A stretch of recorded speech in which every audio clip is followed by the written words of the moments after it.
Hi guys, Mr. G Haunter here. Hope you're doing well. In tonight's video, we're getting into some of the weirdest and creepiest cryptid encounters people have ever experienced. But before the stories begin, I want to show you a short paranormal clip, something that might make you question what's really out there. After that, you'll hear people share their own encounters with strange creatures they still can't explain. Before we get started, don't forget to like and subscribe. Now get comfortable. And let the haunting begin. This night's security guard saw something unexplainable during his shift. Unsure of what he was seeing, he checked the security cameras. The footage shows a white silhouette passing by. That's when he realized he did see something.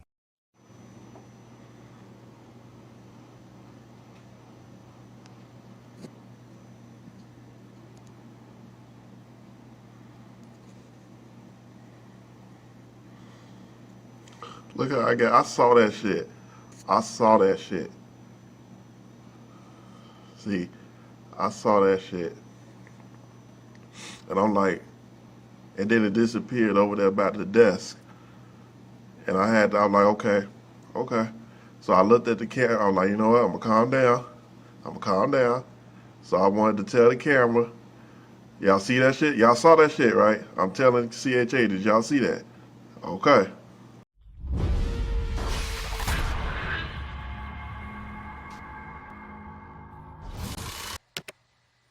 My story is a little boring, but it just happened to me on Wednesday, so here you go. I was rock climbing with two other guys in Colorado and was belaying one of them when the two of us on the ground heard something weird. The commands we use to communicate that we are safe at the top of a route are name of guy on the ground, off belay, which prompts the belayer to unclip the rope from his belay device so the climber can pull slack out of the rope. The response to that command is name of guy at the top of the route, belay off. The climber was approximately 40 meters up on a 50-meter route. I didn't know this at the time. The rope stopped moving, which isn't uncommon when someone is having a hard time with a move or is setting up an anchor, which is what I thought was going on. Then we heard it. A voice that sounded way closer to the ground, like close enough we could have had a shouting conversation. And way further left off the route of where the climber should have been. It said, Tommy sticks, off belay. I looked at the other guy in our climbing party, who was just as confused as I was. He said to me, what the hell was that? And we discussed where the climber should be at this time and that we shouldn't be able to hear him that well. The rope still wasn't moving, but I decided to keep him on belay. I figured it would be best to keep him safe and just feed slack through my belay device, in the event that it wasn't him. Turns out it wasn't. A few moments later the rope started moving again, later followed by a faint, syllable counted Tommy sticks, off belay, that sounded way more like what it should have. We didn't really think anything of it, but we had been traveling down the wall and hit a few routes without seeing anyone. We also had a friend just a few months ago that burned in on a route when someone took him off belay when he wasn't safe. I remember seeing a video of a hiker, or rancher, or something, walking down the road when he hears the voice of a woman calling him off the road. The guy stops to try to figure out what's going on, then just gets out of there because of how weird it was. I'd love to tell you about an unsettling experience I had about 4 years ago in the fall. I was born in and still live in Lewisberry, Pennsylvania.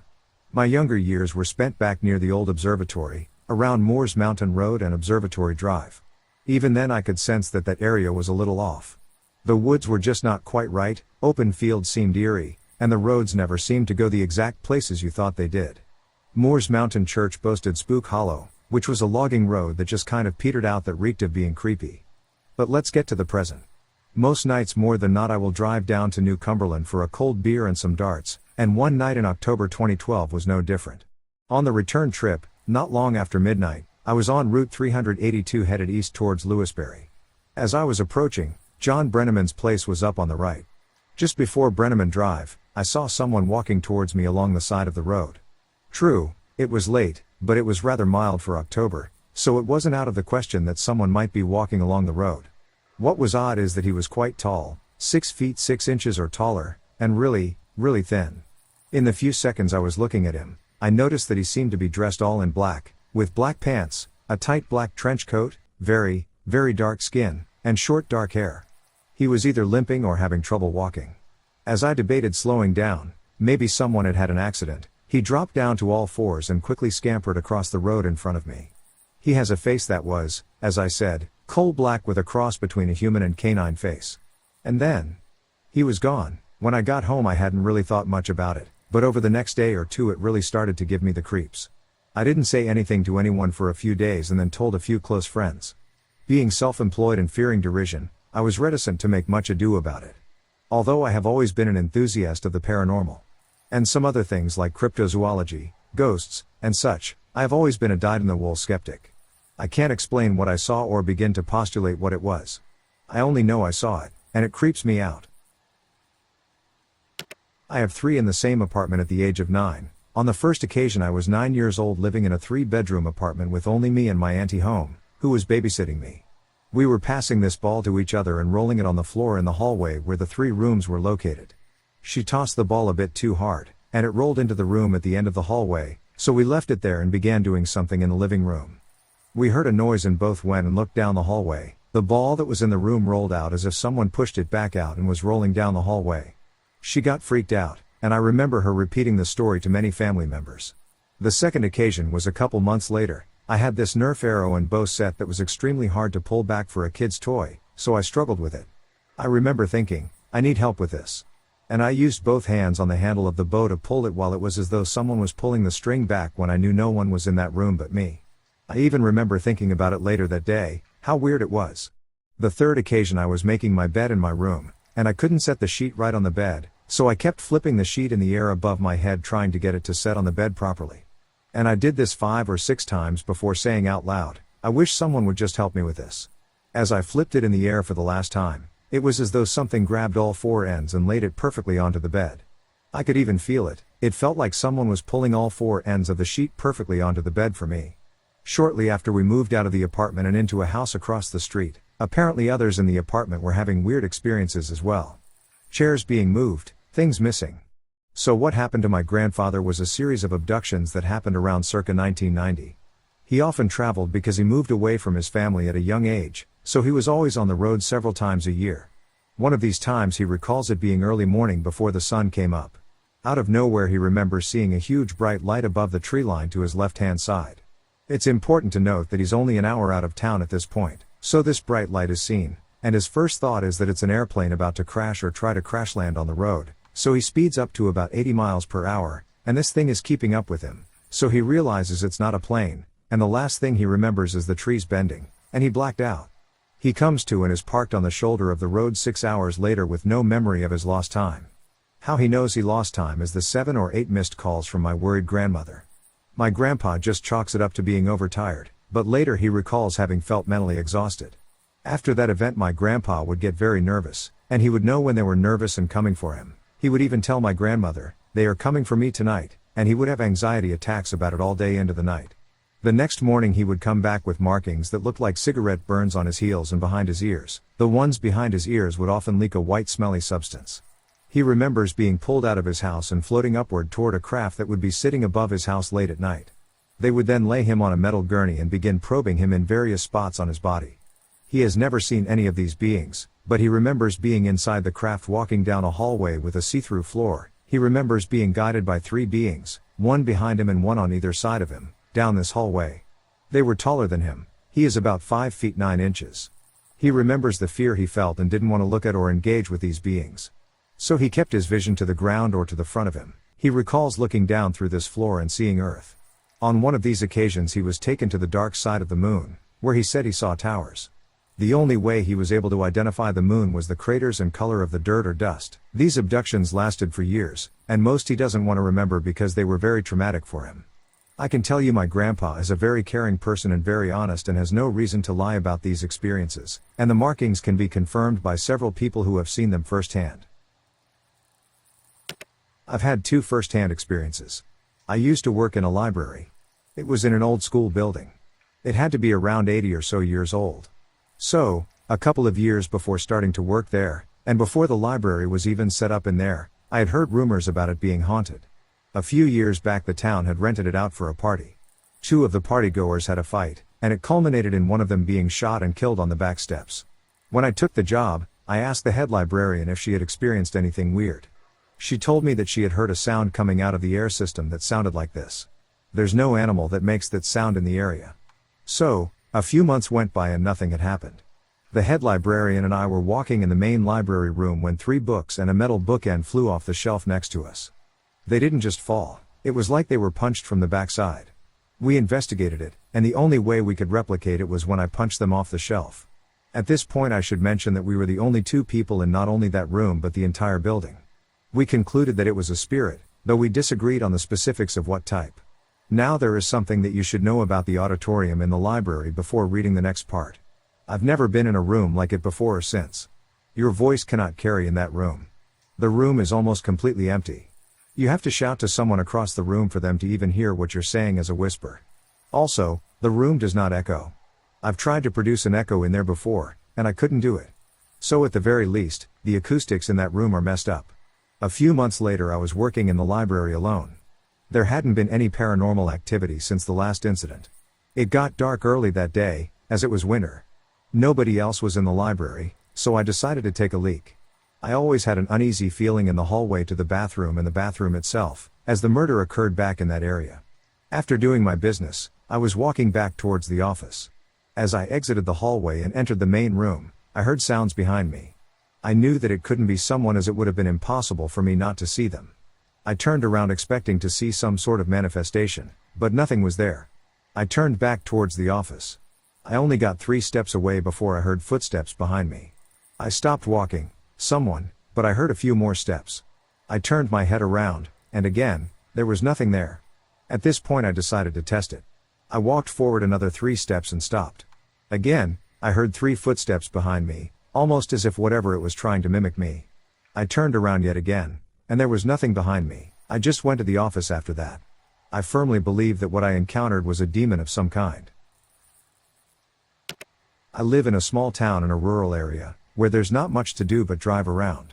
Last fall, around 1 to 2 a.m., 2 friends and I were driving around aimlessly on our country roads, equipped with slushies in hand from the only gas station that was still open, just as we've done thousands of times before. This time, we'd turned onto a particularly desolate country road, one that we typically seem to subconsciously avoid for whatever reason. We didn't notice we were on it at first, we were too busy talking about college and boys and whatever else was on our minds when my friend slammed on her brakes. A deer. A buck, to be exact, trotted across the road. Innocent enough, right? That's what we all thought, or rather convinced ourselves as we sat in silence as we continued to drive. As soon as we got to a more familiar road, I let out a stifled laugh. I looked at my 2 friends and said, I think I'm going crazy because I literally thought that was a man running on all 4s at first. I watched their faces fall. It turns out, all 3 of us could have sworn that we'd seen a man running on all 4s across the street. But that doesn't make sense, it was clearly a deer. We all saw it on the other side of the road. We know it was a deer, so why did we all think the same very specific thing? I didn't think much of it until last night, when I woke up in the middle of the night to see a deer standing in front of my suburban house, looking into my window, pretty far from any forests or fields. Obviously, deer are common, and it's not rare for deer to wander out this way, but it reminded me of the incident from last fall. Has anyone else had a similar experience? Again, I could totally just be overreacting. So here's an experience I had that I can't really explain. First time poster, so sorry if my story doesn't read well. Not that great of a writer. This occurred in the summer of 2010. My stepdad has an old hunting cabin out in Ziegel, Pennsylvania. Like a 10-minute drive, outside Cook Forest. It's a small place with a common area or kitchen and a single bedroom with 2 bunk beds and a queen-size bed. My mom, stepdad, and I stayed at the cabin for a weekend to get rid of all the trash other family members left there and also do any repairs. There are other cabins nearby, but this weekend, there was nobody else at cabins within a half mile. There are also no street lights or even cell service. This is quite literally off the beaten path. Middle of the forest. We came up Friday, worked all day Saturday, and left Sunday. Saturday evening after dinner and a bonfire. Everything is pitch black outside, with no bugs chirping and dead quiet, which is relatively normal. At least most of the time, it's pretty quiet at night. We decide to head in for the night. Stepdad and I are inside reading, while my mom steps out to have a smoke and check to see if the fire has burned down safely. As I am mid-page down in my book, I hear my mom yelp pretty loudly. Now I'm used to her making this yelp. She's done it when she sees a snake or gets a bug in her hair, so I didn't think much of it. She comes in limping, saying, "Someone threw a rock at me." Immediately my stepdad grabs his gun and runs outside, hoping to catch who did it. I was in shock, not sure of what to think. I'm sitting with my mom while he made laps around the cabin.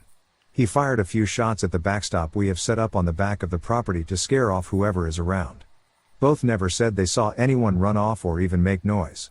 Now when we go up, we always make jokes about Bigfoot.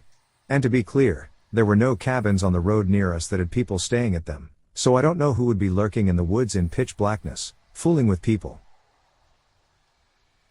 I had a rather odd encounter with some humanoid creature or even spirit, possibly, just a few nights ago, and I haven't been able to come up with a rational answer to just what I had seen. I suppose I will start with the story now. It happened just a few nights ago when I was biking home from work. I work the closing shifts for my local Walgreens, so I get off work around 10:30. I live only 30 minutes away by bike from my job. But most of the way home is by a heavily forested trail, which doesn't have very many street lights, so it's always pitch black when I'm going home. Well, about 5 minutes-ish into the bike ride going home, I hit the beginning of where the streetlights ended and darkness began, and like I always do, I pulled out my phone and turned on the flashlight option so I could illuminate my way home. Well, only a few seconds after I turned it on, I tilted it up more and froze, because I saw this tall, skinny, pale-looking figure for a brief second before it fell onto all fours and, like the wind, was gone into the woods. Shortly after I started to pedal as fast as I could because I had no clue what it was that I had seen, when I heard a low screech and whatever it was kept pace with me hidden in the woods out of sight. I managed to get out of that area very quickly and didn't see or hear anything after I left that heavily wooded area. But a while later on I caught scent of what literally smelled like fresh blueberry pancakes or waffles, like as if someone was standing out in the field with a hot plate of just off the pan blueberry waffles or pancakes, which didn't make sense to me as there are no buildings in the area where that scent was, so I figured perhaps whatever it was I had seen was possibly using scents to try to draw me into the fields or woods. Now I do know a few areas around that trail are supposedly haunted. There's a dinner theater that's not too far from it, a supposedly haunted water tower in the area as well, and a couple other places. But no matter what I think of, I still can't rationalize it or debunk it as something else. Couldn't be a deer because I have talked to people around the area, and no one's seen a deer ever in the area, and besides, it was standing on 2 feet when I saw it, like it was a humanoid. It couldn't have been any other wildlife because the only wildlife I have spotted are squirrels and birds. But I figured I would share my experience and see if anyone has had something similar or may know a possible rationalized explanation for what I could have seen. This happened a few years ago, perhaps 5. My boyfriend and I were visiting the Ranganathitu Bird Sanctuary near Mysore in South India. An absolutely beautiful place, where the Kaveri River flows lazily amongst small, heavily forested islets, the trees crowded with nests of painted storks, spoonbills, cranes, and dozens of other species. Freshwater crocodiles lurk in the dark waters, all too eager to snap up unwary birds or an unfortunate fledgling. Here the trees are not only home to the birds but also big flying foxes, the Indian fruit bat. It was here we saw it, while gently being rowed around in a small wooden boat. At first we thought it was a fruit bat. Although they tend to roost during the day, there were still the odd ones flaunting convention and wheeling around in broad daylight. The first thing we noticed was its size. I know that Indian fruit bats are large, very large, but this dwarfed them. We were close with nothing obscuring our vision, probably about 50 meters away over the open water. It was at least 4 times bigger than the large bats, with about a 7-meter, or about 20-foot, wingspan, and it glided while they flapped. It swooped down to the water, and on the wing plucked a 60 to 70 centimeters, about 2-foot, fish effortlessly out of the water, carrying it off, thrashing, in one claw. Its body was smooth, not furry, and a mixture of grays, whereas the bats are clearly very dark brown to black. As it flew off, its silhouette was clearly not of a bat, the anatomy was different. This was not a flying fox. I am sure of it. I have seen many flying foxes, up close. This was huge and distinctly different. Also, fruit bats are vegetarian, eating, well, fruit and not fish. I have been an avid studier of nature for years, and I am aware that you get fishing bats, but not only are they small, but there are no fishing bats in India. It was not a bird of prey, the taut, membranous skin of its wings clearly stretched out between the bones of its fingers. The India flying fox is the largest species in the world. This was bigger, much bigger. They were practically side by side for comparison.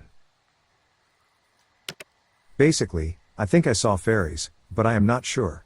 To preface it, I am against going cryptid, because it gives a sense of going I already don't know what I saw, ha ha ha. That being said, I walk with a cane, thanks to illness, but I do enjoy the woods where I grew up. You can tell me all about how the woods are scary and bad, but to a German country boy going through the woods in Bavaria, clocking in at over 6 feet, with a sturdy cane, there is not much terrifying stuff going on. The worst I ever saw was a single confused wild boar. It went on its way, noticed me smoking my pipe, grunted, and went away. Keeping my distance from it, I did not mess with it.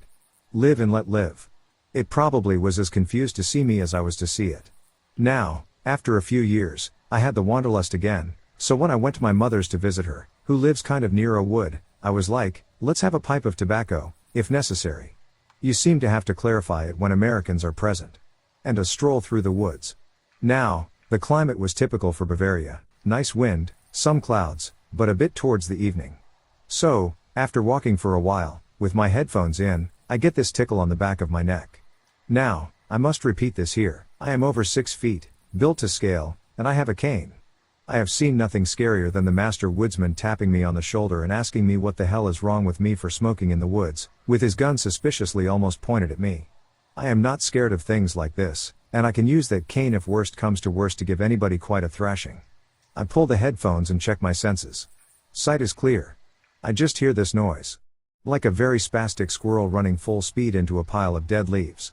Strange, but not unheard of. Squirrels usually have this kind of madness about them, and to be honest, it's not hurting anybody, so screw it, let them run. I treat it like drunk people. As long as they are not hurting anybody, fine by me. I have done silly stuff in my life. I grab my cane closer, put my headphones on low, and put them back in, keeping, an ear out for trouble. I walk on, and the tickling does not go away. And I keep thinking this through, because, what the hell, I usually don't react this way. Then it hits me. I have walked for perhaps 10 minutes, and the skittering sound has not disappeared. That must be one dedicated squirrel. I think, well, maybe it wants some nuts or something, or is just bored out of its mind, or something else that I don't know. Nothing harmful, right? After all, from the skittering noise, it's light, and it's making way too much noise to be sneaky, so I get curious. I turn around and track the skittering, like just by seeing where the noise is the strongest and where there is motion. As anybody who has played hide and seek in the woods knows, it's pretty effective. I suddenly notice the skittering is in front of me, to the right, near where an old logging road goes off from the way, and I am thinking, hey, am I going to see a squirrel drunk on bad apples or what? Might be worth a chuckle. So, I just go, harumph, because if they are actually scared of me, this gives them time to go off. Nothing, skittering continues. So, I put my best swagger on, and as I look around the curve, I see it. In the half-dark of the forest, hanging in mid-air, about 25 to 30 meters away, is a glowing blue light. A soft glow, I give you that, but still, a glow, swaying side to side. And right where the skittering is supposed to be, by my ears. Only I stare at it, and I notice it's dead quiet. No skittering. No, nothing. Just dead quiet. It is hanging there, in mid-air, roughly at knee level, and I am looking at it, not knowing what to make of it. It is eerily still. Then, the skittering sets in again, and it moves towards me. Not swaying side to side, not floundering about, but straight at me. Beeline straight. Now, as I said before, I am 6 foot plus, I am by no means a small guy, and I have a good stable cane with me, but the horror I felt at that thing. I noped out of there. I am not squeamish against anything, I know my forest critters, and I know the occasional prank, because gods know I played some in my days. I just noped out of there for roughly half an hour, at top speeds, until I was near civilization. Now, if I had to describe what really freaked me out, and believe me, I thought long and hard about it, you know those horror movies? Where they have the trope like squealing violins. And soon, something will happen? Mix that with nails on a crossboard, but remove all sounds. Leave just your response to it. Now, as I said, there was no rational reason to be that afraid. And looking back, I doubt whatever it was could have seriously withstood a blow with the cane, just based on size. Now for all I know, some jackass caught himself a squirrel, drugged it with enough caffeine and meth to make it skitter like crazy, and painted it with bioluminescent paint. No qualms about it, I just didn't see it with my eyes because of the light levels. What really got to me though, was that feeling of suddenly, without a build-up, having that horror and that flee reaction. I am not a small man. Even for a German and a Bavarian, I am tall. And I have the mass to back it up. But for a simple blue light to scare the hell out of me like that. Makes you think. Never saw the light again, not sure what it was, but goddamn it, I have since then not stepped foot again in that wood. And I prefer walking the open fields and the village-to-village roads before I go back at dusk to this place in the woods. And before you go, could it have been them, will-o'-wisps? I never heard of will-o'-wisps in non-swampy areas. I am an outdoorsman. I'm very experienced in hunting, camping, hiking, and general survival. I'm very familiar and used to wildlife, and I was charged by what I believe was a cryptid called a dogman. It charged me and my cousin.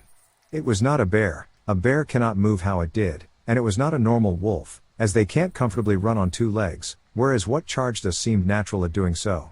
I can elaborate further if you wish. This happened around June or July of 2007. I believe I was around 17 years old and more cocky then, but still somewhat knowledgeable of the outdoors. My family used to own a cabin in NW, Wisconsin. I basically grew up there in the summer. I knew the woods well, but at night it was wise to stay in the cabin or at least by the bonfire by the beach because of bears, wolves, and cougars. One of the creepiest things was if you were having a bonfire. The tree line was visible from the fire pit and beach, and at night you always felt like you were being watched from that tree line. But during the day the woods always seemed normal, not so creepy, that is, until this incident. So this happened somewhere between 1200 and 1400. I and my cousin were having an airsoft battle. I was in full woodland camo, he was not. I retreated onto the ATV trail into the woods for a tactical advantage. And our battle took us about 200 meters in, to about a third of the way up the trail.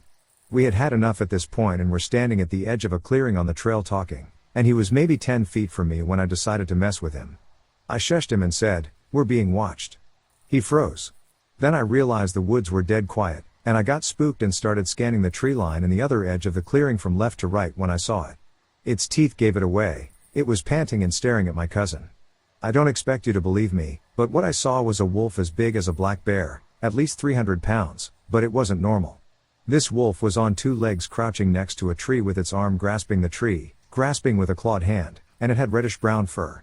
I told my cousin that we have to go, and next thing I know, he is sprinting, and I look back at Wolfie, who had locked on and sprinted a few steps on 2 feet, and then I turned and ran when it looked like Wolfie was dropping to all fours. It charged us and sounded right on our asses barreling through the brush but, for whatever reason, let us go when we broke out of the tree line and headed for the cabin.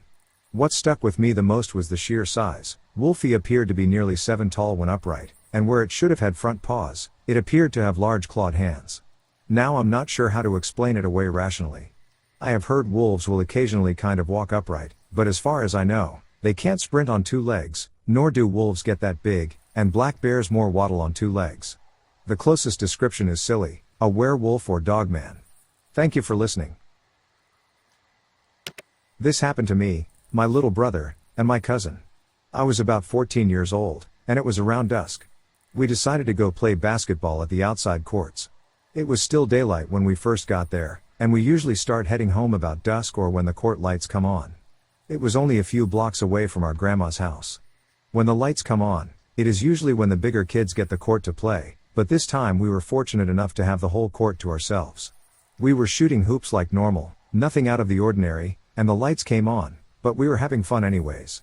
The game was 21, so 2 of us would stand to the side of the hoop depending on which direction the ball would go so it wouldn't roll to the street.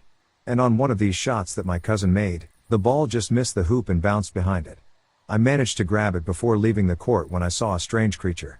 It was like a little person no bigger than 2 feet. It had the face of an old man with a fairly large nose, old ragged clothes that looked like they were handmade, and a hat. Something like a garden gnome would wear one of those pointy hats, but it wasn't straight up, it hung down to the side. It was crouched down almost like in hiding, and when I got too close to it, that's when it stood up, looked at me, and ran away from me. Believe me, my first thought was not to chase it. I was scared stiff, but my cousin and little brother saw it too and ran. When it ran, it was headed for the other side of the court.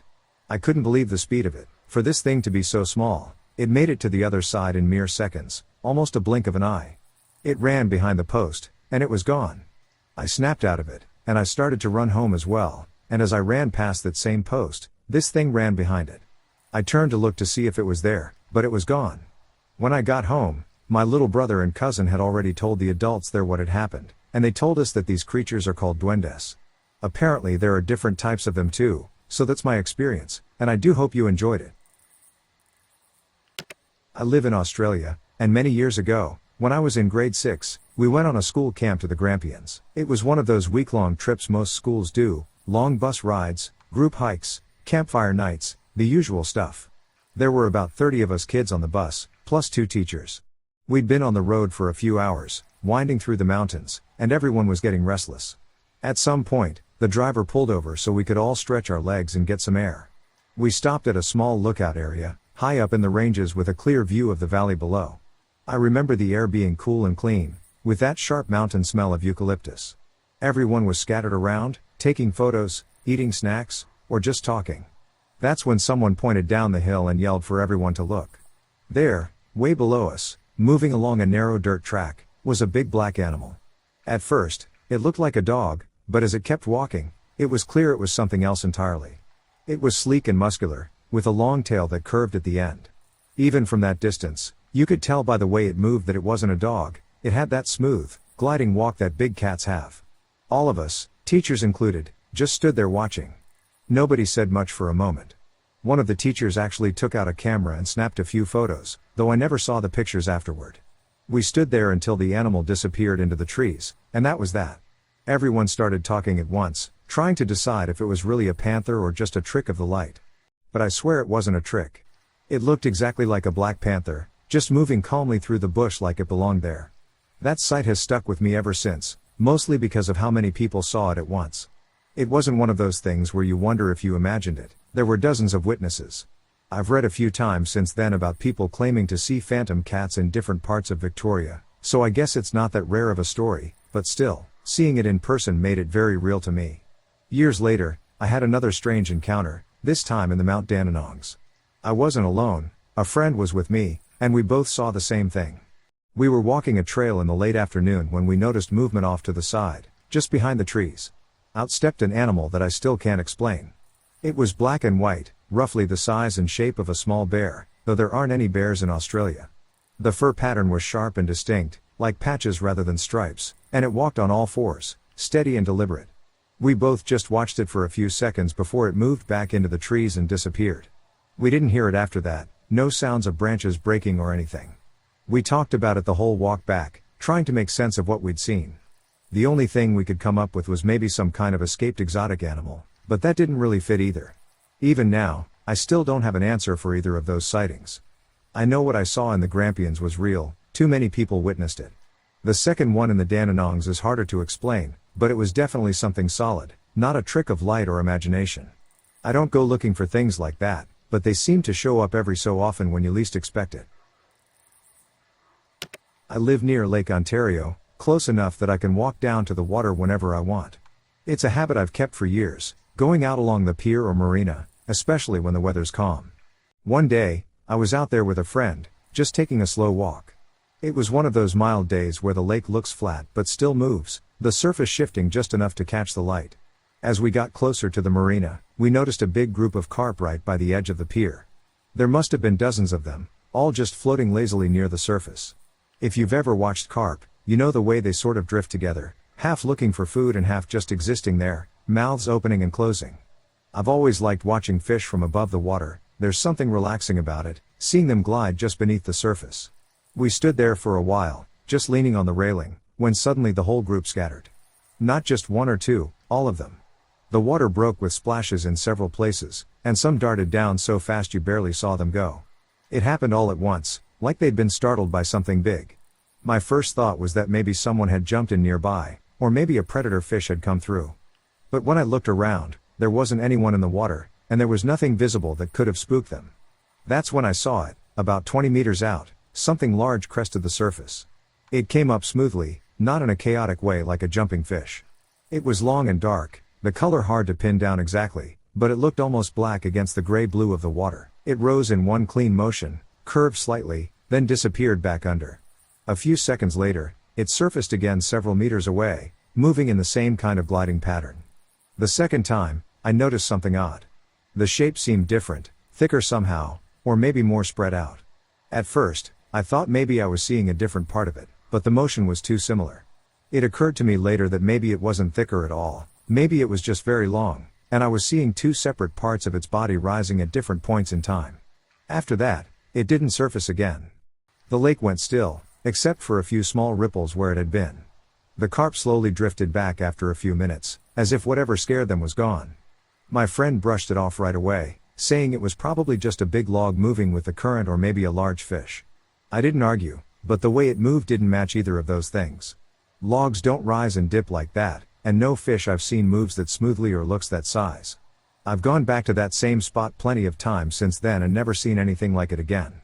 It's one of those moments that stays clear in your mind for years, the calm of the lake, the sudden scatter of fish, and that dark shape gliding just below the surface, there for only a few seconds but somehow enough to make you question what really lives out there.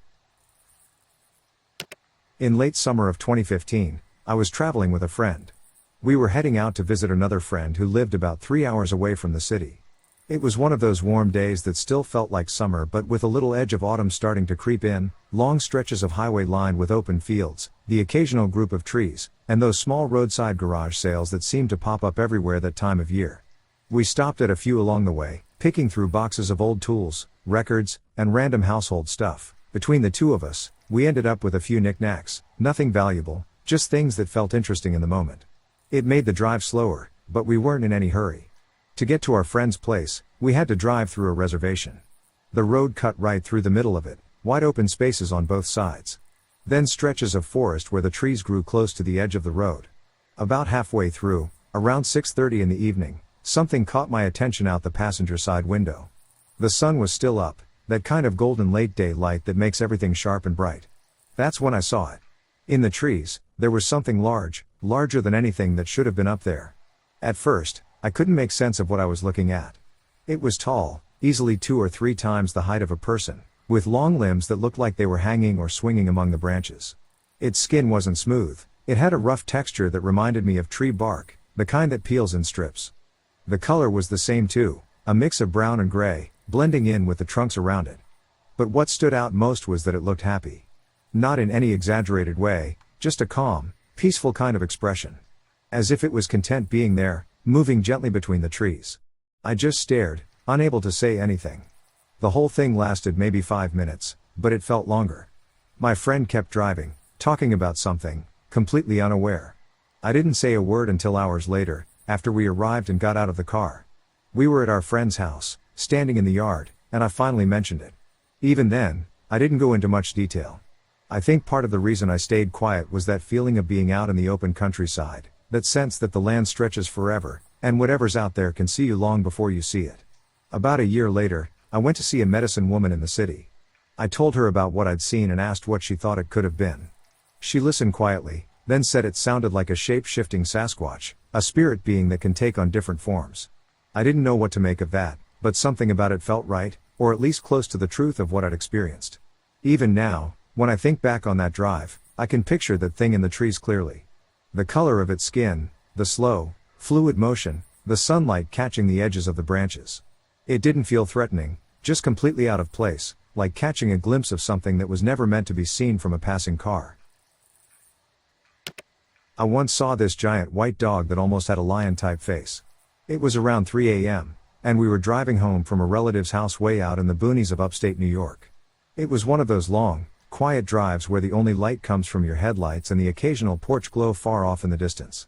My husband was driving, and I was half zoning out, watching the trees and fences slide by. Then I saw up ahead on the side of the road, there was this huge, white shape moving slowly, too slowly, actually. At first, I figured it was just a large dog.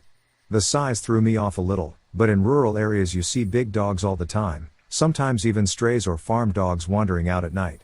Still, something about it made me uneasy. Its head was large and broad, kind of shaped like a lion's, with a thick neck and heavy shoulders. It didn't have that quick, alert motion dogs usually have, it just moved in this oddly deliberate way, like every step was slow and careful. I didn't say anything at first. I thought maybe I was tired, or maybe it would just disappear once we got closer. But when we passed it, my husband suddenly said, "Did you see that? What the hell was that thing?" That's when I knew it wasn't just me. The creature was in the middle of crossing the road, but the way it did it was strange. It didn't react to the car at all. Normally, when your brights hit an animal, they'll stop, look up, and sometimes freeze or dart away. This one didn't. It just kept walking, slow and steady, head facing straight ahead as if it didn't even notice us. Its fur looked almost too white, like it was reflecting more light than it should have. We watched it in the rearview mirror until the darkness swallowed it. I remember thinking how weird it was that it came from the side of the road, where there were houses, and I was heading toward the other side, which was nothing but a small patch of forest that led down to a lake. No lights, no fences, just wild land. It didn't make sense for someone to let a dog that size roam around freely at 3 a.m., especially out there. And if it wasn't someone's dog, I don't really know what else it could have been. We didn't talk much after that. The road was quiet, and the air in the car just felt heavy. Every so often, we still bring it up, usually when we're driving late at night again. My husband always says the same thing, that thing wasn't a normal dog. And every time I picture it, that slow, steady walk in the headlights, I kind of have to agree. We don't know what we saw. We were in the Dominican Republic, staying at a locally owned hotel. It was a nice hotel but nothing luxurious, and it was a very open air sort of place. We had gone out for dinner and enjoyed a bottle of wine but weren't drunk or anything. I'm reading in bed, and my husband comes out from the bathroom completely white-faced in shock. Kitty P75, there's a spider in the bathroom. I look at him and laugh. Spiders in the Dominican Republic are big, but there is nothing to freak out over. He looked like he had seen Satan himself by his expression. So I go to the bathroom. All I see are 4 thick, hairy, orange and black legs coming out of the sink basin. They were at least 10 inches long and at least as thick as pencils. Very hairy. From about 5 feet away I could see the separate orange and black hairs. I'm short, so I couldn't see the whole thing over the sink from the distance I was at. There was a towel blocking direct view plus the sink basin, but just by the legs I saw, I knew I was looking at almost a 2-foot-long spider. I calmly walked back to my husband. Did you see it? Did you see it? I nod, and we leave the room to get help from the front desk. Our broken Spanish had the staffers in hysterical laughter, not to mention what they took as overreacting to tourists scared of a little spider. One staffer, Jose, came to look, and it is gone. Jose tells us he has at least 3 in his home, which is when I realize that these people either don't believe me or don't understand what I'm saying. I've lived in tropical climates before. There's no way in hell you'd share a home with the spider we saw. A day later and we have a normal spider infestation. I go to the desk and ask for bug spray. The staffers are still having a laugh at our expense, but the same guy, Jose, comes up to me with the spray. We are cleaning up the spiders, which are about 5 inches or so, daddy longlegs types. He is surprised that I'm suddenly not scared by these spiders. He asks why, and I inform him that these spiders aren't what we saw the other night. And I use my hands to show him the size of what we saw. His mouth dropped. I've never heard of anything like that in my entire life in the DR.